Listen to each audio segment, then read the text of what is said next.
Aku cerita aja ya.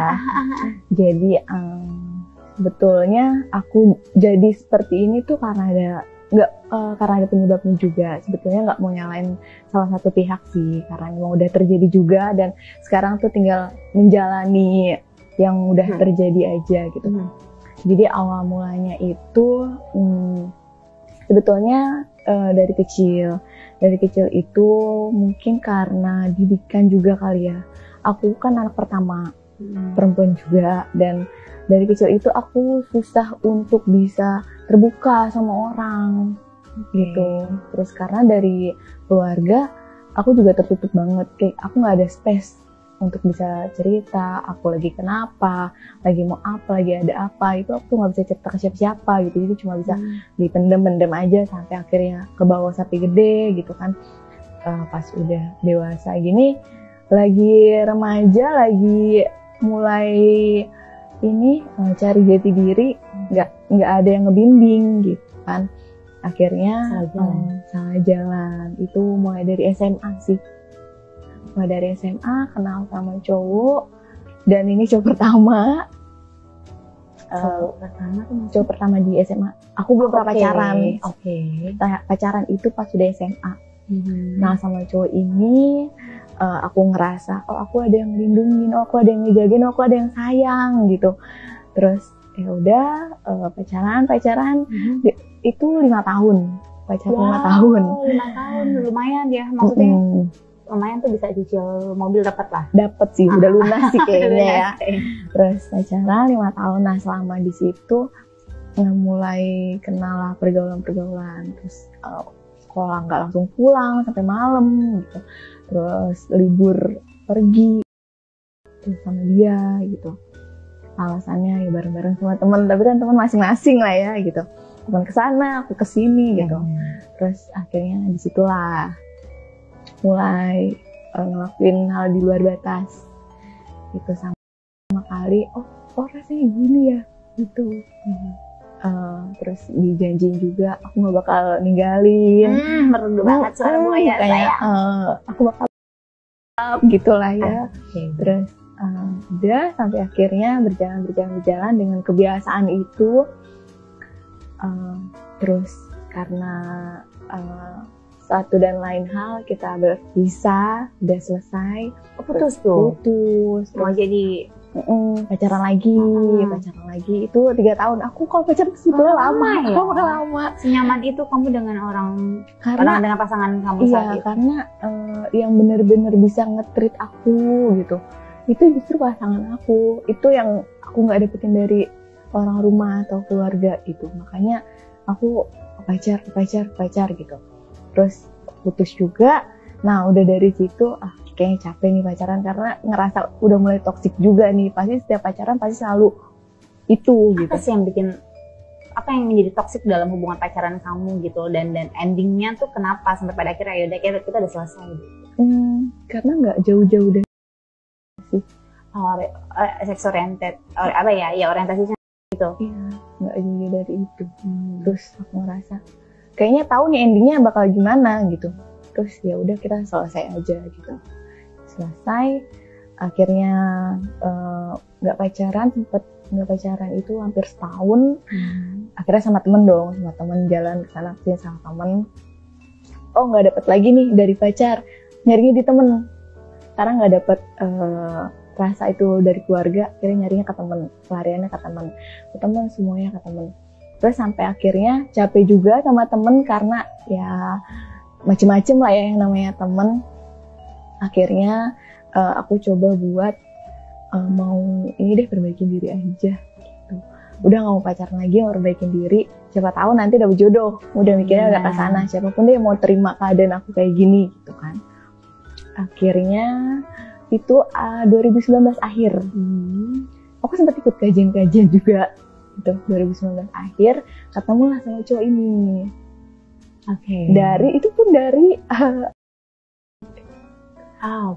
Ketemu dari aplikasi. Aku bilang aku nggak mau pacaran, mungkin cara aku salah lewat kayak gini gitu kan. Karena juga ikhtiar. Iya gitu kan. Terus ya udah sama dong, gue juga nggak mau pacaran gitu. Terus mau ngapain gitu kan. gue mau merit, dia bilang gitu. Oh sama sih, tujuannya udah sama nih, mau merit gitu kan. Oh ya udah ketemu aja dulu. 25 Desember pas Natal itu kita ketemu. Kita ketemu di salah satu coffee shop di Jakarta Selatan. Ngobrol-ngobrol, oh oke gitu. Berlanjut sampai awal Januari 2020. Ya akhirnya memutuskan kayak yaudah kita jalanin gitu. Jalanin, dia bilang sih ta'aruf gitu. Sedangkan aku sendiri kan juga baru coba buat berbuat ini istilahnya memperbaiki diri gitu kan. Aku nggak ngerti nih ya, bersama hijrah ya kan. Terus ta'aruf itu seperti apa, gimana prosesnya kan juga aku tahu ya kan, nggak tahu gitu. Terus si cowok ini tiba-tiba ayo ta'aruf, apa diajak ta'aruf. Iya, diajak ta'aruf. Oh seneng dong. Ayo udah nih dapet ya akhirnya, ya Allah akhirnya aku dijabah nih permintaannya gitu kan. Ngerasa senang, oh iya ta'aruf padahal di sini tuh awal mulanya gitu. Udah jalan, nah ketemulah sama ibunya gitu. Oke. Oh dikenalin langsung? Dikenalin, itu pun sebetulnya dikenalin karena nggak sengaja. Dia masuk rumah sakit, ketemu sama ibunya di situ. Oh ada mama, oh ya udah nggak apa-apa sekalian aja gitu. Ketemu sama ibunya, masih baik, di situ masih baik. Itu posisinya kalau nggak salah masih sebelum COVID itu sekitar Februari awal deh. Udah ketemu sama ibunya, baik, biasa, sempet tukeran kontak sama mamanya? Iya, WhatsApp. Sempet tukeran kontak WhatsApp, terus sempet follow Instagramnya juga. Udah akrab ya? Iya gitu kan, karena lumayan lama kan ketemunya. Ibunya juga welcome banget waktu itu di situ. Udah, akhirnya kita jalan, terus aku tanya, ini kita berapa lama? Nah, terus itu mulai pertengahan Februari, katanya gitu. Ternyata masuk COVID. Dia sempat di freeze dari kantornya. Oke. Nah, posisinya dia itu ngekos waktu itu. Posisinya ngekos. Aku Eva, terus dia bilang ya udah sini ke dulu. Aku aja. Oke. Oh gitu. Emang nggak apa-apa? Nggak apa-apa kok sama ibu kos aku gitu, karena biasa. Oh bebas gitu. Oh ya udah aku ke situ ya. Datanglah aku ke situ. Oke. Oh iya santai biasa awal. Udah mulai sore, ternyata goyang iman. Ya.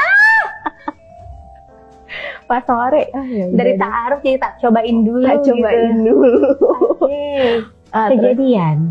Kejadian. Dia sempat tanya sih, kamu sebelumnya udah pernah belum? Gitu. Oke. Ya, aku terbuka kan. Itu terbuka aja di sini dia bilang gitu. Ya sudah pernah, aku bilang gitu kan. Sekarang gimana, kamu mau terima atau enggak gitu? Karena masih di awal nih, aku pikir gitu kan. Oh ya udah, aku juga pernah kok. Nah dari situ ternyata kejadian. Terus gimana? Dan kita nggak sama sekali nggak prepare dan nggak pakai juga kan. Terus ini gimana gitu? Ya udah tenang dulu aja. Ya biasa laki-laki ya, manis, tenang. Ternyata jalan lah. Lagi akhirnya di hari yang sama berlanjut terus sampai akhirnya kata-kata ta'aruf itu terlupakan, jadi terlena.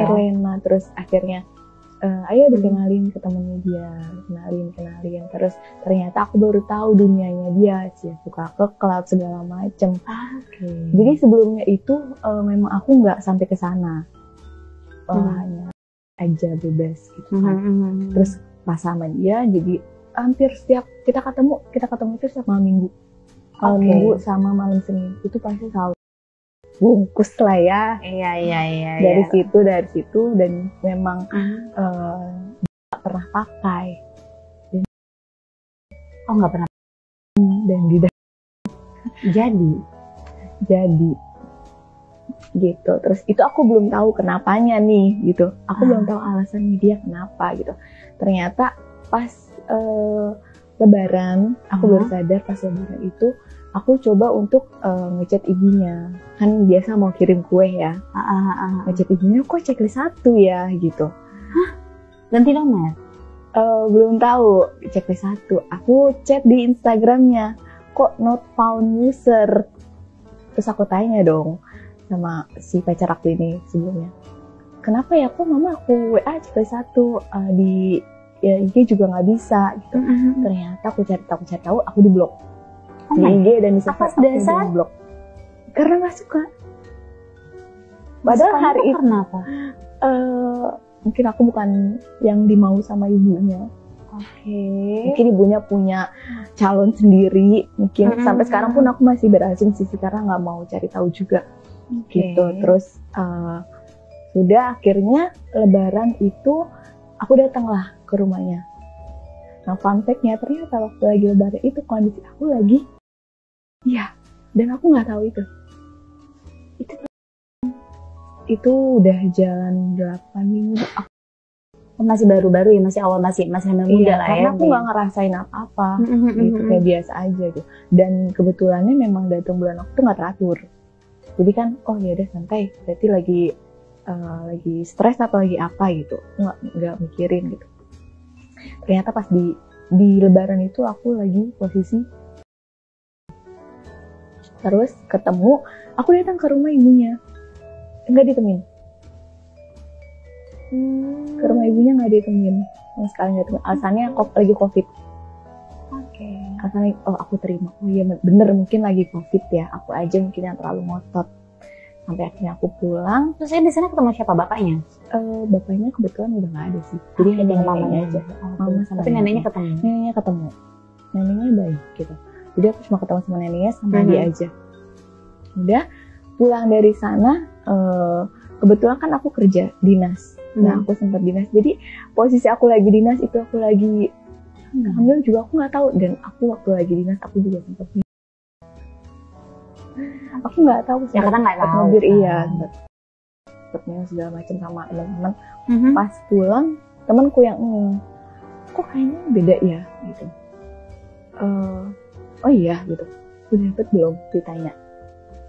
Belum sih, yang masuk kata lah. Coba cek. Akhirnya pulang ke Jakarta, aku ngecek ternyata positif. Iya positif. Terus aku langsung. Nah USG tuh aku nggak ditemenin sama dia. Dia belum tahu kondisinya. Belum tahu.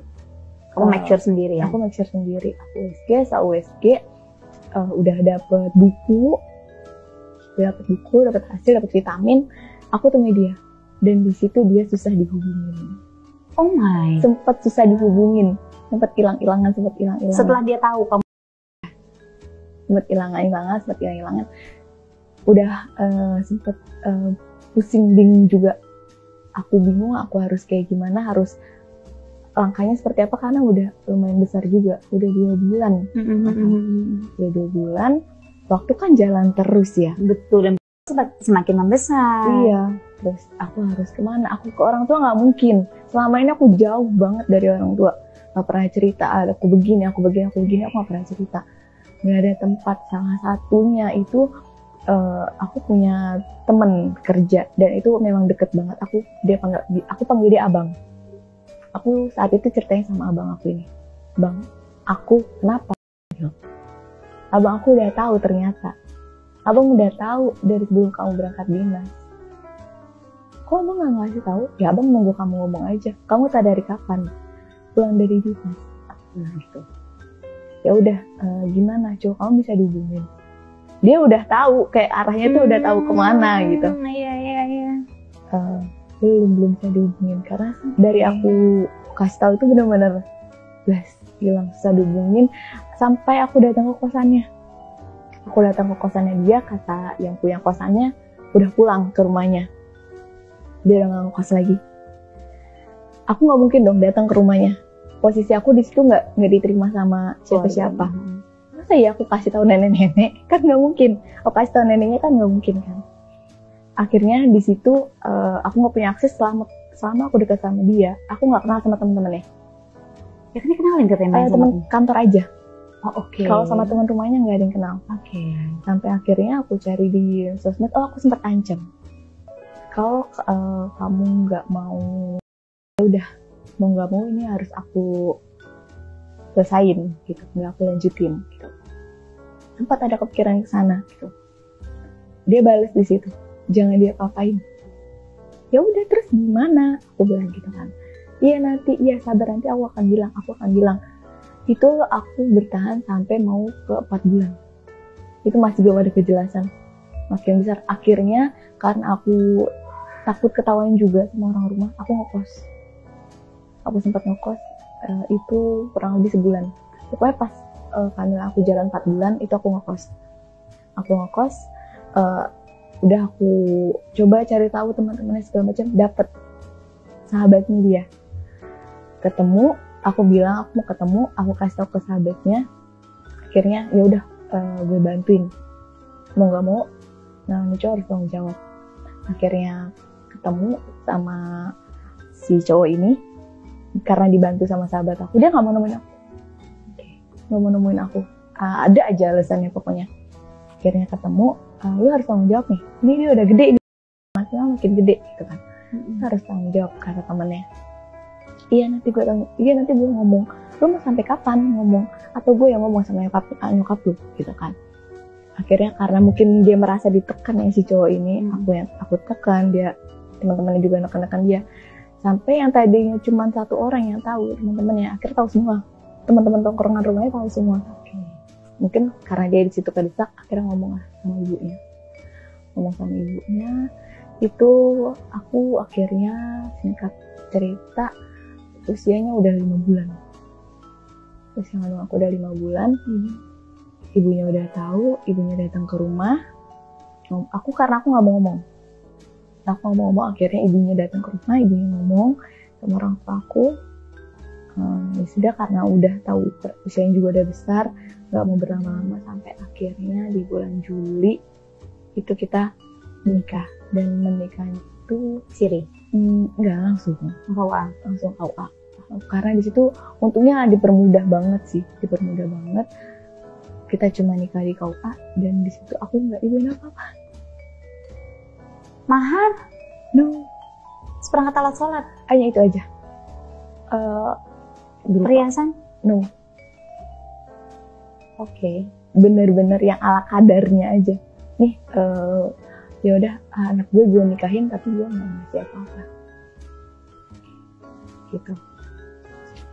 Ya udah, mau nggak mau, terima nggak terima. Ini banget rasanya kita ya perempuan nggak di, ngerti nggak sih, paham kayak kan? nggak ada harganya, nggak dihargai. Iya, sempat orang tua aku sempat sakit hati ya, kok anaknya diginiin ya gitu. Padahal kan bukan kesalahan kamu sepenuhnya. Iya. Dan walaupun memang iya salah kan, iya, caranya salah, kita paham itu, tapi dia memanusiakan manusia, gimana baiknya.